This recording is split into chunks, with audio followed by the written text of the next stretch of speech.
about 5 years ago, it was right around Memorial Day, and I believe it was 2015.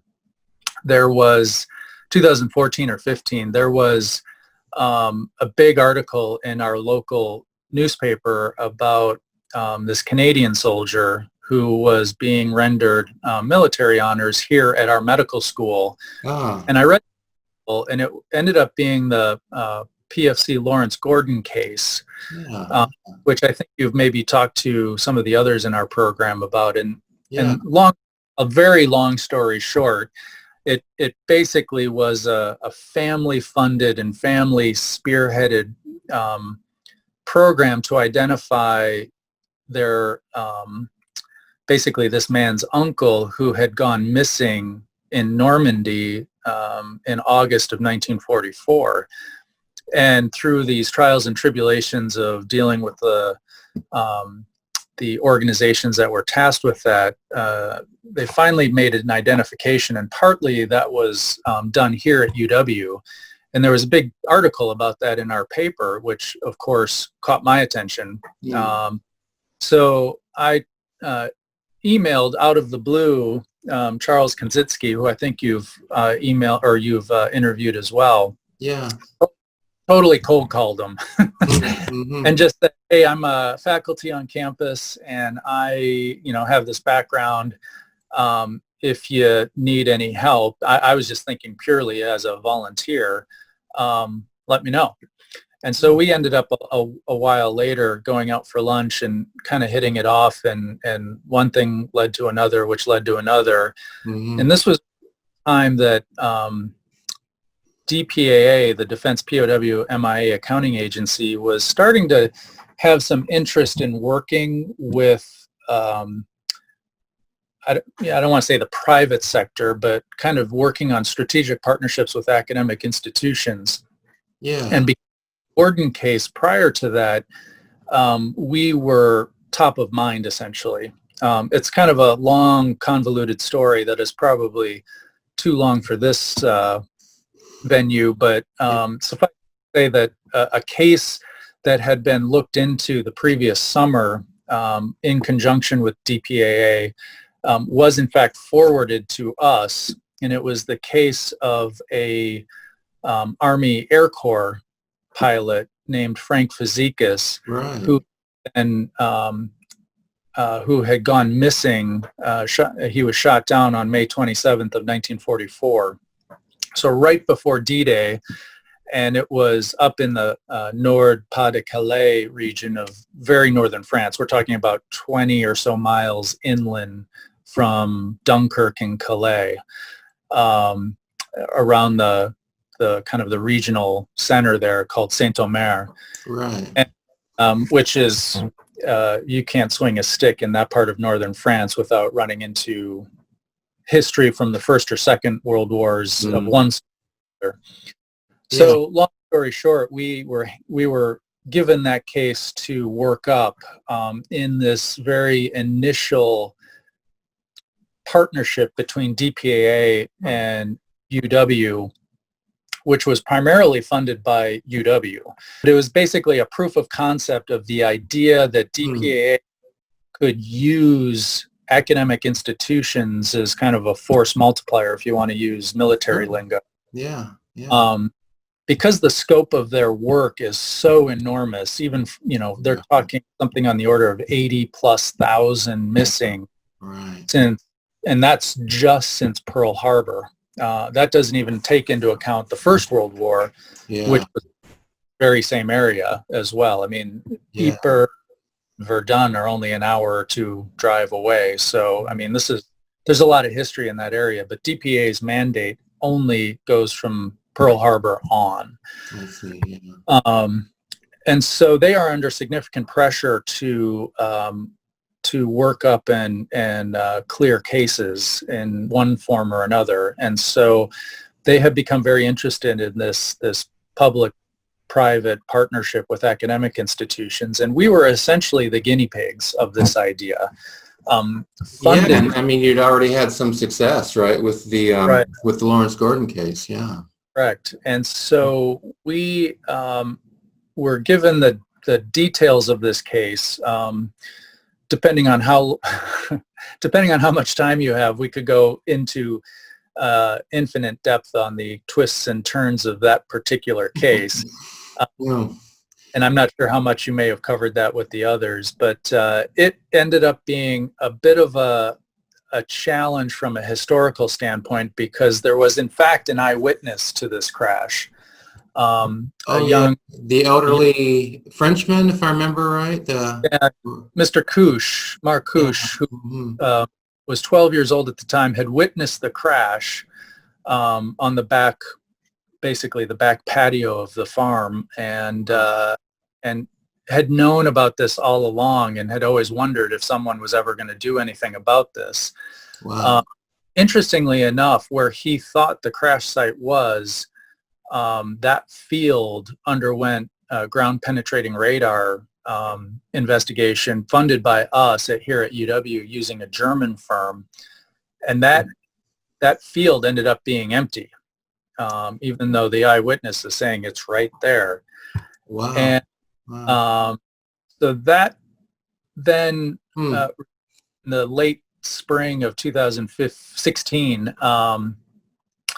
through a series of circumstances, we actually were forwarded a photo of that area, a reconnaissance photo that I think was taken by a British Mosquito, a high altitude direct vertical photo that just so happened to include in the very corner of the picture the crash site, and some of those buildings still existed, and it was taken about 2 or 3 days after Lieutenant Fazekas had been shot down. Wow. Now, mind you, this was before D-Day, so this is all behind enemy lines. This is all an occupied. Yeah.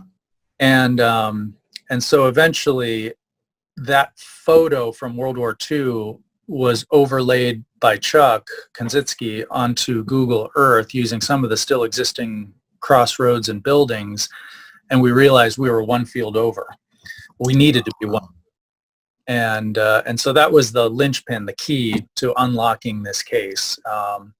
And then a short time later, we had assembled a team of a forensic archaeologist, a historian, some undergraduate students from UW, including some veteran undergraduates, as well as some help from DPAA in the form of a historian from their office and an active duty enlisted master sergeant who was forwarded to us basically as help, as guidance and technical expertise and so forth.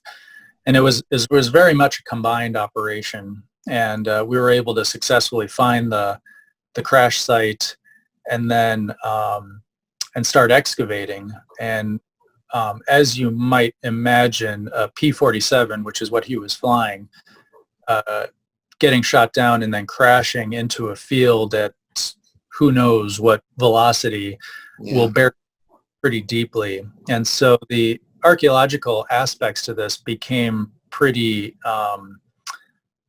complex in terms of the width of the excavation that you have to get to get down that deep. You can't just go, just with any trenching. If you look at a site or anything like that, a pipeline or anything like that, you have to be very careful in terms of your stepping back your excavation site. So while my official role was as the team physician, this is an all hands on deck sort of endeavor. I spent far more time with a shovel or a bucket or a screen in my hand, and my medical bag was over in the truck. Yeah. Fortunately, I don't have to. These are, for the most part, young, healthy people, so I don't have to dig into my medical bag too much. Mm-hmm. But what we do essentially replicates DoD teams that do go out into the field and do this as well. When the DPAA puts together an organic team, it usually consists, it's led by an archaeologist, but most of the workers are active duty soldiers who are on temporary duty to DPAA, right, including linguists and medical folks. So you might have like a special forces medic or something like that in addition to a linguist. Yeah. Let me ask a question. So you mentioned this photo, which I hadn't heard of. I mean, do you think that photo was? I mean, it was obviously important, and I think you may have used the word linchpin. I mean, looking back, I mean, do you think that the Fazekas case would have been resolved anyway, or was that photo? I mean, without the photo, if you take that photo out of the picture, do you think it still would have been resolved, or? It probably eventually would have been. The problem here is that there's a tremendous amount of historical work that needs to go into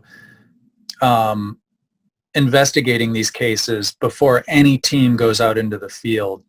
So what probably would have happened is, and you only have a finite amount of time in the field. 3 or 4 weeks may sound like a tremendous amount of time, but when you get down to brass tacks, having a team of 12 or 15 people in one place at one time is logistically very challenging. So what probably would have happened is that we would have burned a bunch of our time in the wrong field. Yeah. So it would have probably delayed us significantly. And that has happened. We had the benefit of working with a professor named Professor Bill Belcher, who is currently at the University of Nebraska in Lincoln. But he is a graduate of the University of Wisconsin, where he did his PhD work in anthropology, and he has actually been a long-term forensic anthropologist and archaeologist working with DPAA and also working with the University of Hawaii. And so he was out there with us as well, giving us guidance and helping us out. And he had told us a lot of stories of various pitfalls of being in the wrong place, investigating the wrong site, or thinking you're at one site and it actually ends up being a different site because this corner of France and Belgium saw intense aerial activity over the course of years. And there are crash sites all over the place. In fact, our second case that we did 2 summers after that was actually about 10 miles away, just down the road, essentially. That was the Walter Stone case? That was the Stone case. We stayed at the same place for both cases. So, wow. So there's a lot of activity in that area. Yeah. So you want to make sure that you're at the right site. You have there's kind of a forensic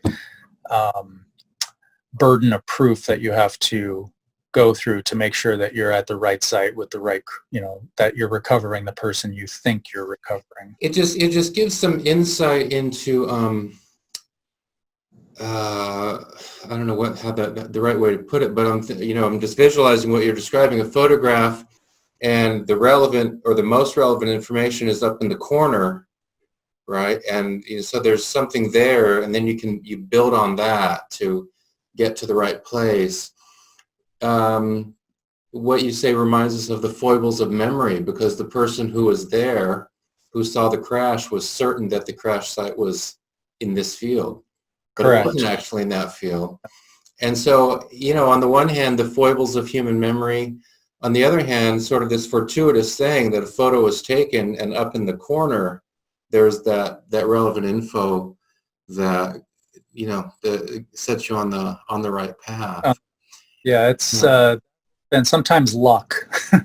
Yeah, luck. Yeah. But there were photo interpreters with the DPAA who knew of this UK archive that's up in Scotland, and it's a known resource for them. And so one of them had the foresight to think, well, maybe there's something up there. And so it's clearly something that they had tapped into previously. So it wasn't completely, but it's together these pieces. And so this is where we may be bringing the team out into the field, but we still work in very close partnership with DPAA because they have a lot of relevant experts in their various fields who can help you out. And so it's that one little clue or key that can sometimes be the difference. Yeah. So you've been involved in 2 recoveries, Frank Fazekas and Walter Stone. And a third that remains kind of somewhat under wraps at this point. Right. Oh, that's right. So there's a third one that you're not allowed to talk about. So what I'm interested in is kind of the psychology of the moment. You're there with the team and you're doing this recovery thing. I'm interested in that moment when something is found that looks really promising. So that's sort of one part of the moment, and the other part of the moment is, but we got to stay focused and, you know, and let what's been found be found and keep looking, right? Do you remember that sort of that first time when something came up that, you know, that looked promising? Yes. Short answer, very distinct, burned in my memory. So the first thing that jumps to mind is on the Physicus case. We, as we were working through we had dug some trenches to kind of get the boundaries of what we were dealing with. And then what we are looking, archaeologically, what you're looking for is basically the outlines of the crater, because that will look different. The soil looks different when it's been punched through and then refilled in. And you get through the clay, the soil, the topsoil layer that's farmed, because this was actually a cornfield. So this is, you know, this is still an active field. But once you get through all of that and you start kind of defining the boundaries of the site and you start working your way down, one of the things that we uncovered relatively early in the process were the butts of some machine guns.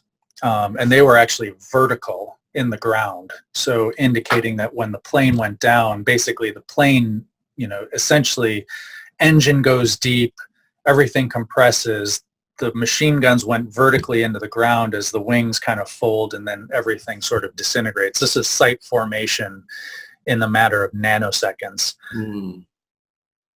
But the machine guns were still there, in situ, if you will, in situ. And one of the things, when I talked about the forensic burdens of proof, there are certain things that have serial numbers that are unique to either an airplane has a serial number, usually backed by the tail on a data plate.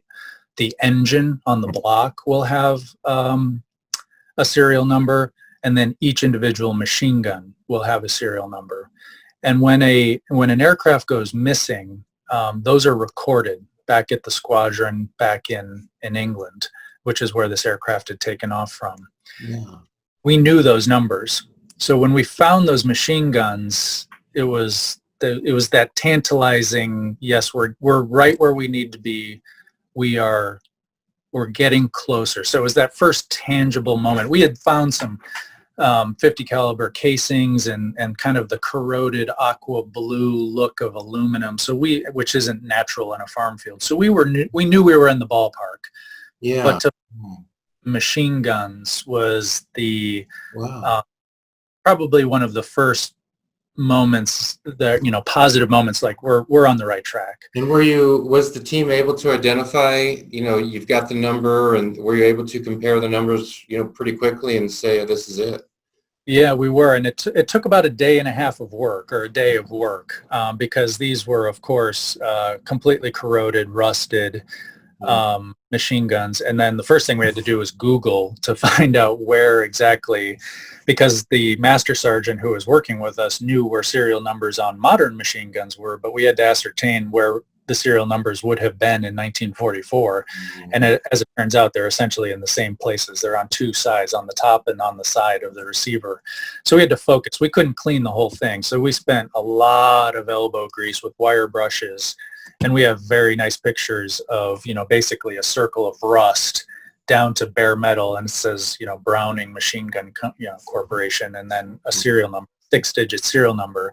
And we got two of those. We took two of the best preserved and got two serial numbers and matched that with the missing aircrew report, or MACR, as it's kind of colloquially known. That the numbers matched in the MACR, and they did, which is important because this aircraft is a single seat aircraft with only one pilot. So then you can make reasonable assumptions that any remains that you find are presumably, they will still go through DNA analysis, but at least you're on the right track. You have the right aircraft. There are instances where in dogfights, aircraft going down in close proximity to each other. And that's happened before as well. So that burden of proof that you have to go through. And we wanted to make sure that we were upholding or exceeding the same standards that DPA would use in these same circumstances. That was very important to us because, as I said, we were the guinea pigs. So that was probably one of the first moments. A short time later, I think it might have even been the second season, as we got deeper into the excavation, I remember probably one of the most profound moments that you will ever experience is when we found Lieutenant Fazikas's dog tags. Wow. That's something that you'll never forget. And down in it had gotten to the point where really only one person could work down at the site at the coal face, if you will, down in the excavation site. And we were actually getting to be below the water table. So we were kind of, arm and elbow deep in this murky water that actually smelled of gasoline and oil. The smell of gasoline was still present 73 years later.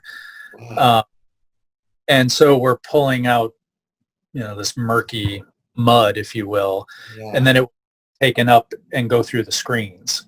And one of our colleagues who was working with us, actually our interpreter, found his dog tags. And so that's where all work stops and everyone is right there looking at that. And just the wonder and awe once you clean it up and see the stainless steel. I mean, it's just, it's an amazing moment. You see the name. Oh yeah. Wow. Legible and stamped. I don't know. It's impossible to capture that moment, I'm sure, in words, but what was it? Was it a yell? Somebody just yelled, "I've got the dog tags," or something? Just to the extent you can, just describe that moment when word went out. Yeah, it's because like I said, I was down and I heard her exclaim, and I forget exactly what she had said. It didn't matter because, usually we're all kind of working and, there might be some talk amongst us, but it was clearly something of like, this is something. And stop and go and look. And it's just this sort of, this awe. Let me ask you, so in the one case, you've got the serial number with the machine gun, so you're in the right place. Then you get the dog tags, and that's pretty amazing. In both cases, I'm sure the team is very committed and very focused. But in both cases, do you feel like these two finds, even deep into the sense of commitment and focus? Like, okay, we know we're in the right place, so we've just got to be even more intense, more focused, more committed to try to find. We've got the dog tags now, which is great, but to try to find some actual, human remains as well. Do you think that was kind of an impact of these two discoveries?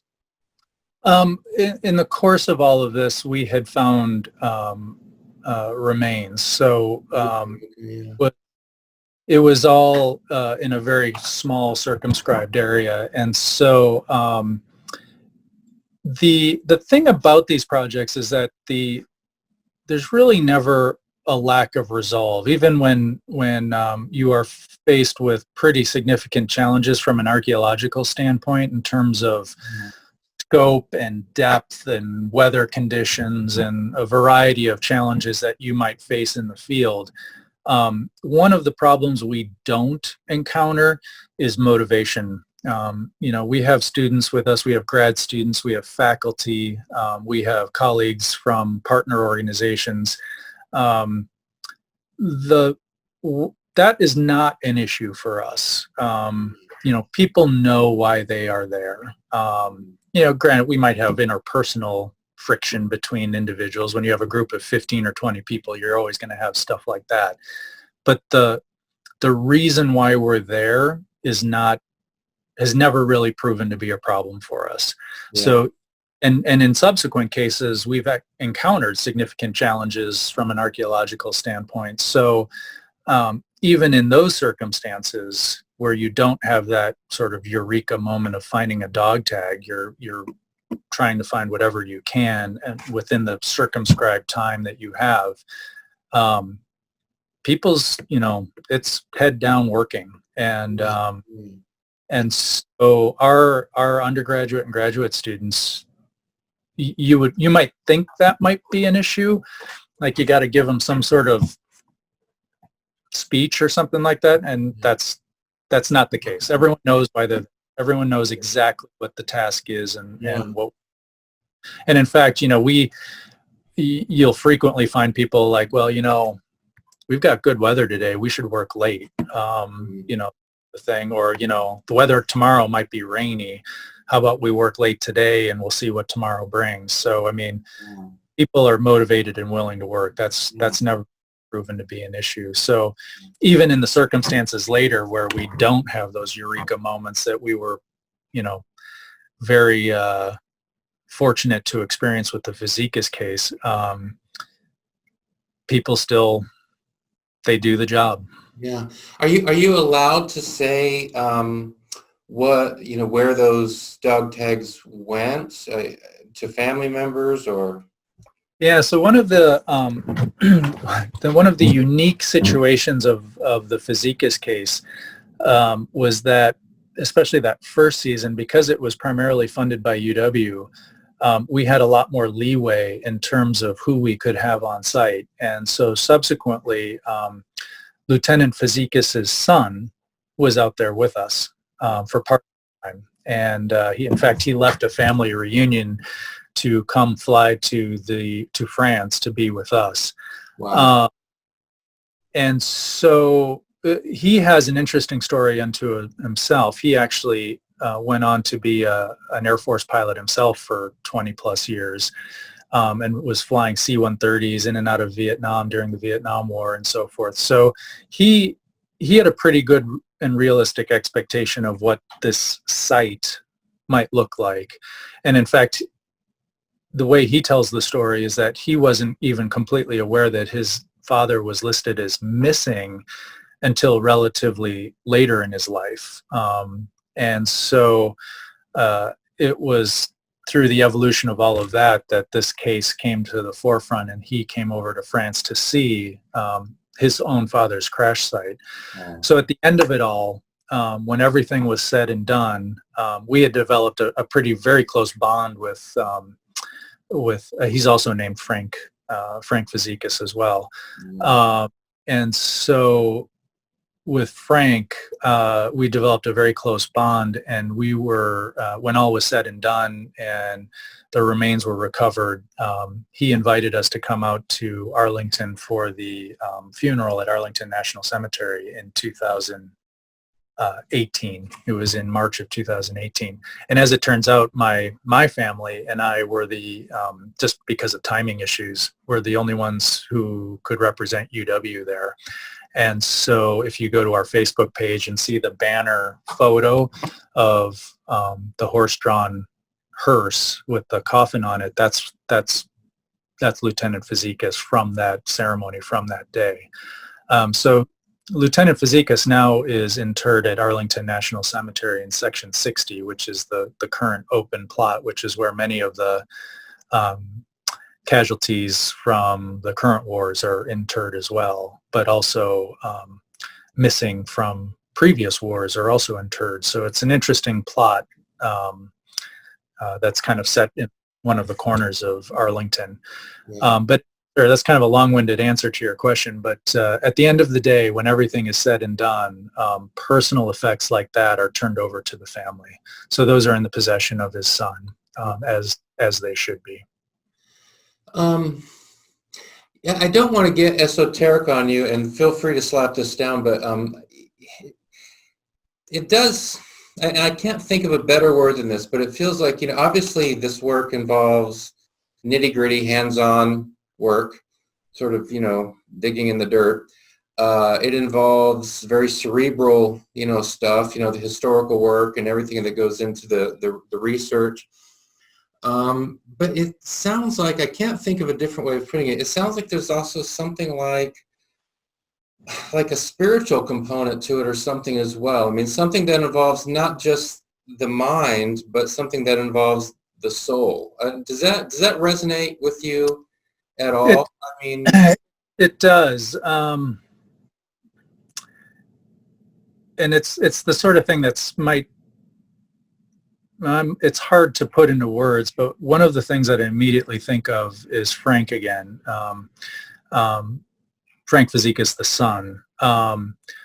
When he first came to the site, I remember we all kind of retreated back and we stopped working to allow him to kind of process what he was seeing. And one of the things that he verbalized to us later in that moment as he was kind of processing all of this and kind of working through all of this was that, for a long time, his father was missing, and his mortal remains were in this crater in amongst the wreckage of his aircraft. But he made a comment about where he was no longer there. His father was in a different place. But one of the things that he said that still sticks with me to this day is the fact that he was very appreciative of the fact that these circumstances had brought all of these people together. We had people from various universities, from UW, from undergrads to grad students to faculty, DOD personnel, Bill Belcher at the time from Hawaii, University of Hawaii. All of these people had come together in this cornfield in northern France with one goal in mind. And so he was deeply appreciative of all of that. And so that's kind of bringing the people together to do the work. yeah. But it's also acknowledging the kind of what he was referring to in terms of his father not necessarily being there. His mortal remains were there. But this gets into, a much deeper understanding of the quest that families will go through to try and find answers to what had happened. Because they were given so little at the time, and frequently it was maybe just a telegram that a loved one was missing, followed by, the standard of the Department of Defense at the time, or the War Department at the time, was 1 year and 1 day later. If there was no word, they weren't a prisoner or what have you, they would then be declared killed in action. And they may or may not get a letter from company commander, squadron commander, something along those lines, but many, many people didn't get even that. So there was, and I'm very reticent to use the word closure because, as we all know, that term is probably overused and also doesn't mean what we think it means. But there is this quest, this search for answers, the story, what happened. And I think to a certain degree that we were able to provide that as he stood at the edge of that crater looking, that he could see what had happened. That must be amazing. As we started off with, there's something on the order of 80,000 plus cases out there. Now, granted, a large number of those cases, maybe 50% of those cases, different people will say different things, will never be recoverable. Those ships and things like that, yeah. Sunk at sea, in deep water. Those are aircraft that went missing in the Pacific, things along those lines. But of the cases that are terrestrial cases that could potentially be reasonably accessible to an archaeological team, pressure needs to be applied. Time is of the essence. One of the things that we've always been very sensitive to the fact is that the primary relatives of the missing, the parents are probably long since dead, but even siblings of these soldiers and sailors and airmen are getting up there in age as well. I mean, if we're talking World War II, most likely siblings are even in their 70s. So we're very sensitive to the passage of time. And so in a way that Korea, well, even Korea, but less so Vietnam, Right. the passage of time is taking veterans away. And so those are the things that we are sensitive to. So there's that kind of constant pressure of the tick of time in the background, which is why this whole COVID thing is even more frustrating, because you just get being stuck. I mean, we were to have been in Belgium at the end of June and July, and of course that got canceled. So that's frustrating for us. So yeah, at the end of the day, I think talking to a family member, and interestingly, we've had conversations with family members. We've been out and about, and we've been approached by here at the University of Wisconsin. We've been approached by families of Wisconsinites who have gone missing, and one of the things that we have worked on, especially with our volunteers, undergraduate students, is the idea of a closure report, if you will. One of our undergraduates was working on a closure report for a crewman who was on a destroyer during the battle of, I think it was the Battle of Samar, which was when the Imperial Japanese fleet caught a group of escort carriers kind of unawares during the invasion of the Philippines. And one of the escort carriers, the Gambier Bay, was sunk, and these destroyers just, basically did a charge of the light brigade towards these heavy units of the Japanese Navy. And one of them was sunk, and one of them had a Wisconsinite on board. And that case will probably never be recovered. I mean, that's in deep water off the coast of the Philippines. But one of the things that you can provide is, again, that you might not provide closure, but at least knowing the story of what happened and knowing the circumstances of the loss, even though you may not have remains to recover, goes a long way to kind of closing, bringing some level of peace. I'm trying to avoid using the word closure, but no, I hear you. There's something to grab hold of. Yeah. There's something that may never have existed previously because they were never given any details. And so when you put your nose to the grindstone and actually start digging in the archives, you can actually start to piece together. And this is where, when you have historians who are very adept and facile with grabbing things off the archives, or going to the National Archives in Maryland, who are able to access information that the average person just doesn't have the time or wherewithal to actually even begin to understand where to go. So this is where the historian plays a very key role in that case, putting together a closure report, but in our field recoveries, actually making sure we're in the right field. And so this is from the macro very much down to the micro, where the historian plays a very key role, and then the baton is picked up by the archaeologist to carry it, who then passes the baton on to the forensic anthropologist in the lab at the end, and the DNA specialist. So, there's kind of a sequence here. Yeah. And whereas some of that might not be available to some families because of the circumstances of their loved one's loss, just even knowing provides story. Yeah.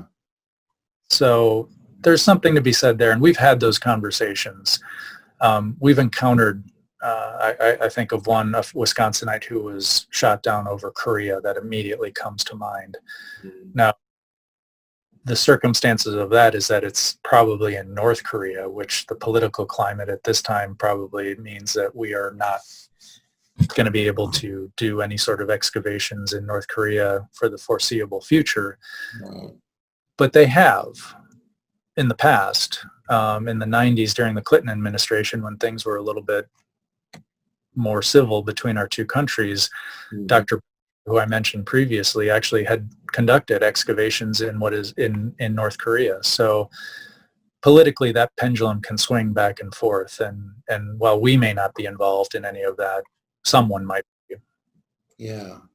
Well, it's so impressive, you know, to hear about this, and you know, it's encouraging as well to hear about this partnership between, you know, the government agency, the DPAA, and the University of Wisconsin there, and then you've got the volunteers, you've got the students. I'm thinking of, you know, sort of the lifelong memories, especially that the students are picking up as they're involved in this. It's impressive. It's inspiring to hear. Well, thank you very much for your work with the project there, for your involvement with the recovery of Frank Fazekas Walter Stone, and then I know that there's this third case that's in the works that you're not allowed to talk about yet.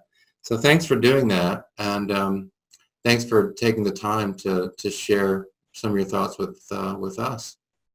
Well, it's been my pleasure. Thank you very much for allowing me to talk, and hopefully we'll be able to do this some other time and talk about some other cases and kind of the continuing, because our hope is that this will be an ongoing thing for the University of Wisconsin moving forward. So Great. I hope so too. Thanks very much. Take care.